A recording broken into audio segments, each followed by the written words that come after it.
আসসালামু আলাইকুম everyone, welcome my channel. আজকে আমি নিয়ে এসেছি বিটরুট পোলাও রেসিপি। এখানে আমি ফ্রাই প্যানে কিছুটা তেল দিয়ে দিব। তেলটা গরম হলে পেঁয়াজ কুচি দিয়ে দিব, পেঁয়াজ কুচি এবং দারচিনি, এলাচ।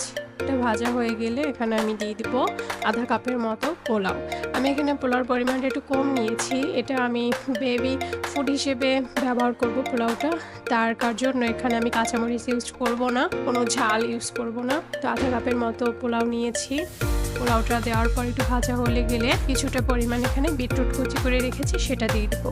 বিটরুট কুচি করে রাখা দিয়ে একটু নাড়াচাড়া করে ভেজে পরিমাণ মতো পানি দিয়ে দিব। পানি দেওয়ার পর এখানে দিয়ে দিব আমি লবণ, স্বাদ মতো লবণটা দিয়ে নাড়াচাড়া করব। তারপর আমি কিছুটা পরিমাণ দিয়ে দিব মটরশুঁটি, মটর ডাল দিয়ে এখানে আমি ঢাকনা দিয়ে ঢেকে কিছুক্ষণ অপেক্ষা করব রান্না হওয়া অবধি।